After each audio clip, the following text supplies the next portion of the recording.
Assalamualaikum warahmatullahi wabarakatuh.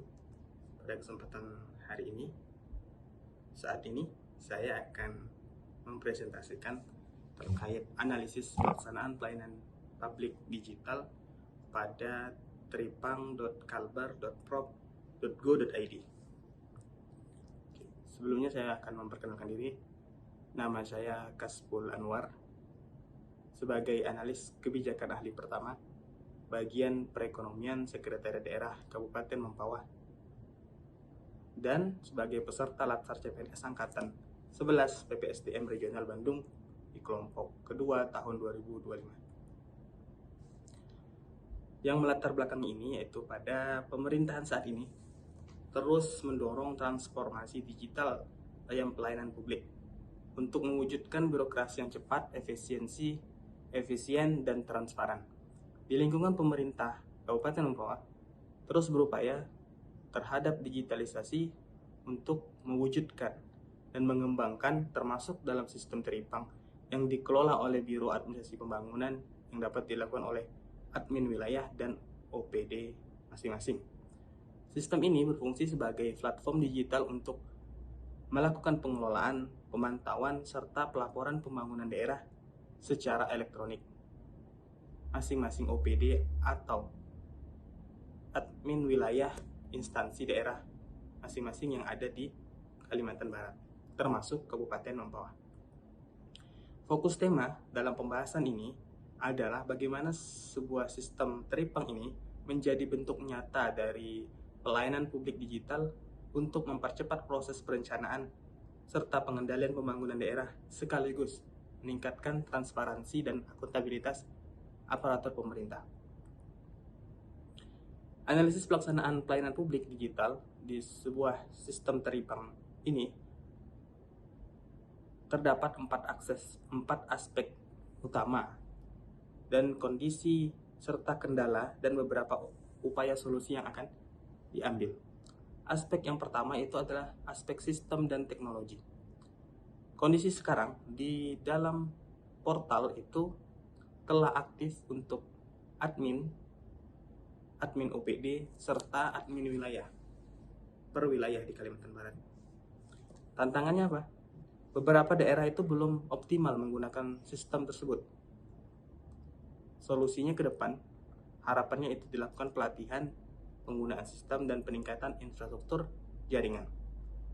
Aspek kedua, dari sisi sumber daya manusianya, ASN sekarang beberapa mulai terbiasa dengan pelaporan digital. Namun masih tidak dapat dipungkiri bahwa masih ada beberapa pegawai yang belum memahami alur digitalisasi tersebut, sehingga pendampingan teknis dan BIMTEK itu perlu dilakukan. Aspek ketiga, koordinasi antar OPD. Proses pelaporan pembangunan dilakukan secara daring, dan itu menunjukkan bahwa integrasi antar OPD itu sudah mulai terbangun meskipun dalam jaringan. Tantangannya sendiri, belum semua OPD aktif mengunggah data secara tepat waktu. Untuk mengatasi tantangan ini, solusinya yang dapat dilakukan adalah penekanan pada SOP dan monitoring berkala. Dalam aspek transparansi dan akuntabilitas, sekarang data pembangunan terdokumentasi secara online. Namun kendalanya, akses tersebut tidak dapat diakses oleh publik sebagai informasi umum. Solusinya adalah pengembangan sebuah dashboard publik versi yang lebih ringkas agar dapat secara transparan dilihat oleh masyarakat umum. Pada analisis fishbone diagram sebab akibat itu terdapat 6 faktor yang menyebabkan teripang tadi masih mengalami beberapa kendala. Yang pertama yaitu dari segi SDM-nya. Masih ada ASN yang belum terbiasa dengan sistem digital. Pelatihan itu belum merata, sehingga memang didapati beberapa orang tidak familiar dengan portal tersebut. Faktor kedua yaitu sebuah metode atau prosedur, yaitu masalahnya belum ada SOP baku pelaporan digital antar OPD yang seragam. Ini akan menimbulkan masalah yang cukup penting. Kenapa? Karena nanti terkesan tidak tepat waktu dan melalaikan. Ini perlu dibangunnya suatu SOP yang bagus. Yang ketiga, mesin, infrastruktur atau teknologi. Di beberapa daerah di Kalimantan Barat memang masih terdapat infrastruktur yang tidak mendukung terhadap jaringan internet, akses jaringan internet itu sendiri. Sehingga tidak jarang didapati kendala itu terjadi di OPD dan instansi daerahnya. Hal ini akan memperlambat, menurunkan semangat, dan lain-lain. Aspek kelembagaan, faktor kelembagaan, yaitu koordinasi antar OPD dan Biro Administrasi Pembangunan belum rutin dilakukan. Ini akan menyebabkan masalah perbedaan persepsi dan hal-hal yang lain dapat terjadi ke depannya, karena koordinasi ini sangat diperlukan untuk menemui keselarasan antar lembaga. Keenam, faktornya yaitu manajemen, kebijakannya. Evaluasi kinerja pembangunan sistem belum menjadi indikator utama penilaian OPD dalam hal ini. Kalau disajikan dalam diagram secara lebih ringkas, analisis Fishbone ini tersaji dalam bentuk seperti berikut. Yaitu pada SDM-nya yang masih rendah di pengetahuan digital atau pemahamannya terhadap alur mekanisme portal digital tersebut, sehingga memang perlu dilakukan pelatihan. Metodenya, belum terdapat SOP baku pelaporan digital antar OPD yang lebih seragam agar dapat ditaati oleh setiap instansi daerah yang bersangkutan.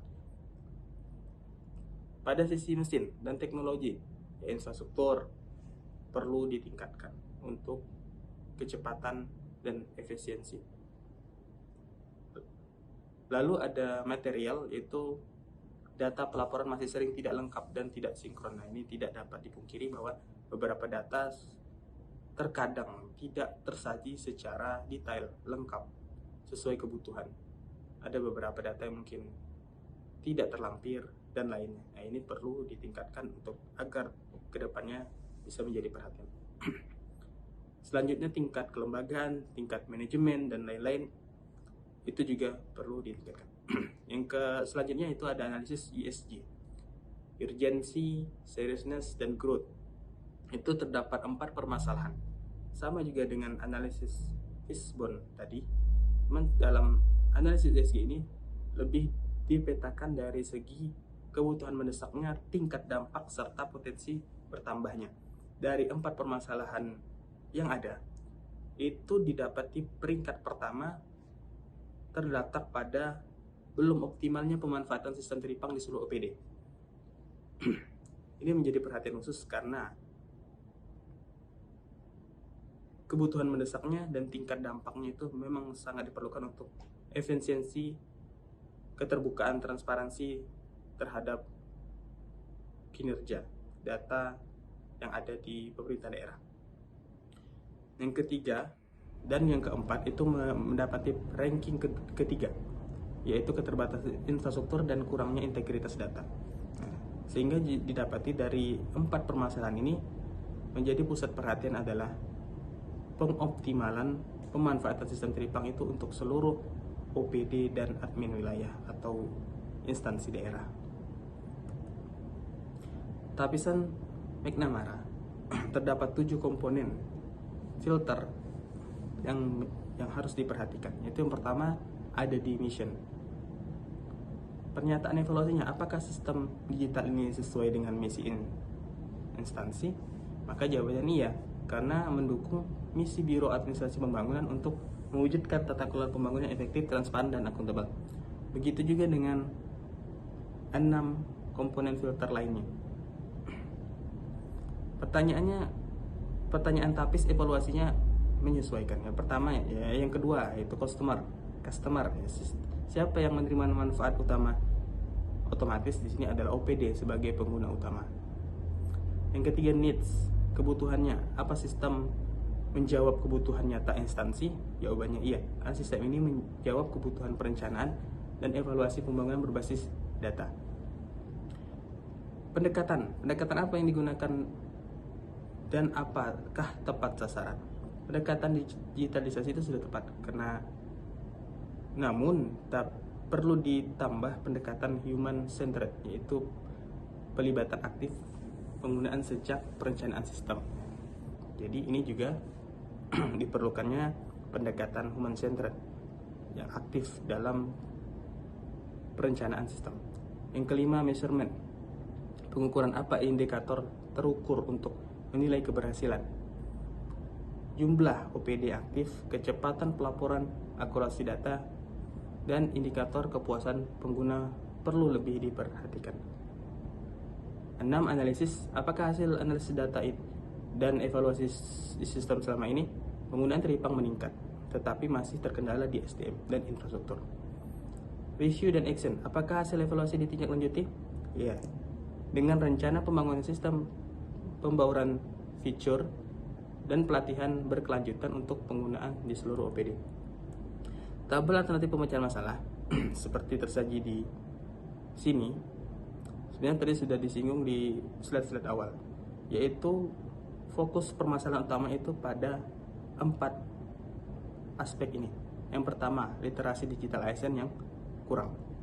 Solusinya yaitu melakukan pelatihan dan pendampingan teknis sehingga memberikan manfaat untuk ASN itu lebih adaptif dan produktif. Yang kedua, belum semua APD aktif dalam sistem, sehingga pemberian reward untuk OPD yang pelaporan yang terbaik akan menjadi semangat dan membuat persaingan antar DPD dalam meningkatkan kedisiplinan positif dalam melakukan pelaporan datanya. Infrastruktur jaringan belum merata, penguatan koneksi internet dan server daerah. Ini akan bermanfaat untuk kelancaran dan meniadakan hambatan teknis. Yang keempat, transparansi publik masih terbatas. Pembuatan fitur publik untuk proses pembangunan meningkatkan kepercayaan masyarakat terhadap pemerintah. Kesimpulannya, dari uji USG, sistem Teripang merupakan inovasi strategis yang mendesak untuk diperkuat, serius untuk dikelola, dan sangat potensial untuk dikembangkan sebagai wajah digitalisasi pelayanan publik Kalimantan Barat. Dari Fishbone, hambatan utama implementasi Teripang bukan pada sistemnya, tetapi pada manusia dan metode kerja. Oleh karena itu, keberhasilan digitalisasi pelayanan publik harus dimulai dari penguatan SDM, penyusunan SOP, dan perubahan budaya kerja. Dari Tapis McNamara, dapat disimpulkan bahwa sistem Teripang sudah relevan dan selaras dengan misi pelayanan publik digital Kalimantan Barat, tetapi masih perlu penguatan di sisi SDM, pengukuran kepuasan, dan pendekatan perubahan budaya kerja digital. Terakhir, melalui penerapan sistem Teripang, pemerintah Provinsi Kalimantan Barat telah melangkah menuju birokrasi digital yang transparan dan akuntabel terhadap pemerintah daerah, termasuk pemerintah Kabupaten Mempawah. Layanan publik yang sebelumnya manual kini menjadi lebih efisien dan diakses serta terdokumentasi dengan baik. Sebagai ASN, kita harusnya berkomitmen untuk terus beradaptasi dengan perkembangan teknologi, menerapkan nilai berakhlak, terutama adaptif, kompeten, kolaboratif dalam setiap pelaksanaan tugas. Dengan semangat bangga melayani bangsa, mari kita wujudkan pelayanan publik yang inovatif, profesional, berorientasi pada hasil. Sekian presentasi yang saya sampaikan. Saya akhiri dengan Assalamualaikum warahmatullahi wabarakatuh.